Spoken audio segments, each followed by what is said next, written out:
السلام علیکم دوستوں، میں ہوں حکیم شہیر ارشاد اور آپ دیکھ رہے ہیں ہمارا چینل حکیم رکو۔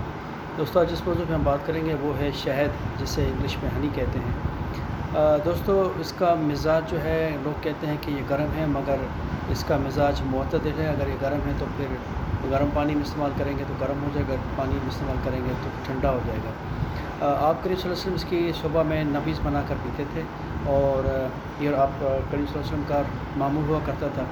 اس کے علاوہ اللہ پاک نے ایک آیت قرآن کریم میں نازل کی ہے، اس کا نام ہے سورہ نحل۔ وہ شہد کے بارے میں ہے۔ اللہ پاک نے صرف سورہ نحل کی معنی ہے شہد کی مکھی، اور اللہ پاک نے حکم کیا ہے شہد کی مکھی کو کہ جاؤ تم بسیرا کرو پہاڑوں میں، انسانی آبادی میں، اور شہر میں، اور جنگلوں میں۔ تو شہد کے لیے اتنے فوائد ہیں کہ یہ جن کے چہرے پہ دانے ہوتے ہیں ان کے لیے بہتر ہے، یورک ایسڈ ہے جن کو، ان کے لیے بہتر ہے، اور جن کو خارش کے امراض ہیں یہ ان کے لیے بہت بہتر ہے، اور اس کے علاوہ جو دمے کے امراض ان کے لیے بہتر ہیں۔ یہ خاص طور پہ جو معدے کا السر ہے اس کے لیے بہت ہی مفید ہے الحمدللہ، جس معدے کو یہ تیزی سے معدے کے السر کو ختم کرتا ہے۔ اور اس کے علاوہ آپ کریم صلی اللہ علیہ وسلم کے زمانے میں ایک شخص آیا، آپ کریم صلی اللہ علیہ وسلم سے کہا کہ اللہ کے رسول میرے بھائی کو موشن ہے، دست ہو گئے میرے بھائی کو، سو وہ ختم نہیں ہو رہے، تو آپ کریم صلی اللہ علیہ وسلم کو حکم فرمایا کہ جاؤ اور اپنے بھائی کو شہد پلاؤ۔ تو وہ گئے اور شہد پلائی اپنے بھائی کو، اور دوسرے دن آ گئے کہ اللہ کے رسول میرے بھائی کو موشن ہے۔ تو آپ کریم صلی اللہ علیہ وسلم نے کہا کہ میں نے آپ سے کہا تھا کہ آپ اسے شہد پلائیں، تو انہوں نے کہا کہ میں نے اسے شہد پلائی ہے مگر اس کے موشن بڑھ گئے ہیں۔ تو آپ کریم صلی اللہ علیہ وسلم نے کہا کہ جاؤ اسے شہد پلاؤ۔ تو دوسرے دن آپ کریم صلی اللہ علیہ وسلم کو حکم کیا، انہوں نے پھر شہد پلانا ان کو شروع کر دی، تو پھر موشن بڑھ گئے۔ پھر آپ کریم صلی اللہ علیہ وسلم کے پاس آ گئے کہ اللہ کے رسول میرے بھائی کو موشن ہے، تو آپ صلی اللہ علیہ وسلم نے کہا کہ میں نے کہا آپ سے کہ اسے شہد پلاؤ۔ تو اس نے کہا کہ اللہ کے رسول شہد جسے ایسے پلاتے ہیں تو اس کے موشن بڑھ جاتے ہیں۔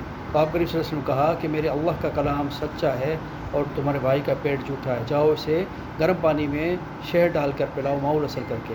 تو وہ گیا اور ان کے بھائی کو انہوں نے پلایا، تو کچھ دنوں کے بعد واپس آ گئے کہ اللہ کے رسول میرے بھائی کو موشن تھے، آپ نے فرمایا کہ اسے شہد پلاؤ، جس طریقے سے آپ نے کہا میں نے اس طریقے سے اس کو شہد پلایا۔ اللہ کے رسول یہ مجھے بتا دیں کہ آپ نے کہا کہ میرے اللہ کا کلام سچا ہے اور تمہارے بھائی کا پیٹ جھوٹا ہے، اس سے کیا مراد تھی؟ تو آپ کریم صلی اللہ علیہ وسلم نے فرمایا کہ اللہ پاک نے قرآن کریم میں کہا ہے کہ یہ شفا ہے انسانوں کے لیے، اور میں نے کہا کہ تمہارے بھائی کا پیٹ جھوٹا ہے، وہ اس لیے کہا کہ تمہارے بھائی نے کچھ الٹا سیدھا کھا لیا تھا، تو شہد جیسے وہ پی رہا تھا تو وہ فاسق مادے جو جمع ہوئے تھے پیٹ میں وہ نکل رہے تھے۔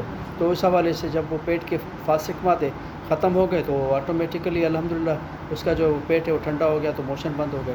تو دیکھیں اس کا کتنا فائدہ ہے الحمدللہ عزیز۔ جب بھی مسلم گھر میں بچہ پیدا ہوتا تھا تو وہ مسلمان صحابہ ہیں اس کے بعد بھی تو تھوڑی سی شہد جو ہے نا وہ زبان کے نیچے بچے کو چٹا دیتے تھے، اور الحمدللہ سے وہ کافی اس کو پروٹین مل جاتی تھی۔ تو اس حوالے سے اس طریقے سے آپ پینا شروع کر دیں الحمدللہ عزیز، اور ہمیں دعاؤں میں یاد رکھیں۔ اگر ویڈیو آپ کو اچھی لگے تو اس لائک اور سبسکرائب ضرور کیجیے گا۔